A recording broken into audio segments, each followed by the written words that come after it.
Decentralisation within England can be good for business, and hopefully the way we've been doing it in this government is good for business, with city deals, with the local enterprise partnerships, with the regional growth fund.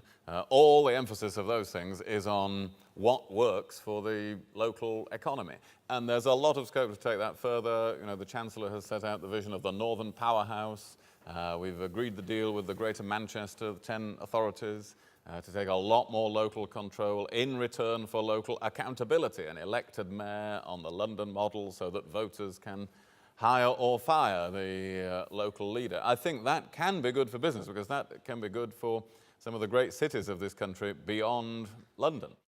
Local control, being able to influence many of the aspects of investment in the economy, but aligning our skills investment with the needs of business to suit our requirements in Scotland, has actually got us to a position where today Scotland's employment rate is higher than the rest of the UK, our unemployment rate is lower, our GDP is slightly higher than the UK. We've seen productivity improvements and growth improvements. So I think that the data demonstrates that over a number of years running up to the establishment of the Scottish Parliament, Scotland's economic performance was poorer than the rest of the UK.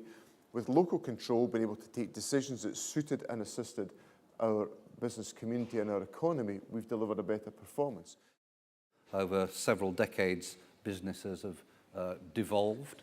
The bureaucratic sort of Stalinist model of running a business from the centre, we've all grown out of that. Unfortunately, politics needs to catch up. And what William describes is decentralisation, not devolution. And this technical issue of evil, English votes for English laws, is actually a diversion. What we really need to do is do what you do in your business. Free up your talent, free up your people, allow people locally to get on with the job.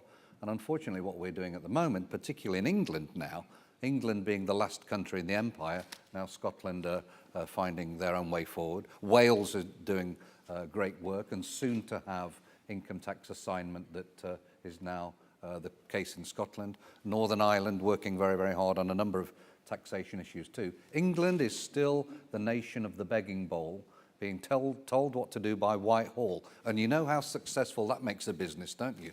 Being told what to do by Whitehall. Devolution is good for the whole of the United Kingdom. If each component part that makes up this wonderful kingdom is allowed to flourish, is allowed to be strong, is allowed to grow its own way and adapt to local circumstances, then the whole of the United Kingdom grows with it.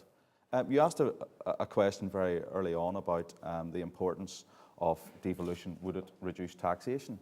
Well, it actually has. We don't pay air passenger duty in Northern Ireland because of our land border with a competing country, the Republic of Ireland. I think this is where England has to be agile. It should actually say, let's smell the coffee, let's remove this repugnant duty from the whole of the United Kingdom and compete fairly.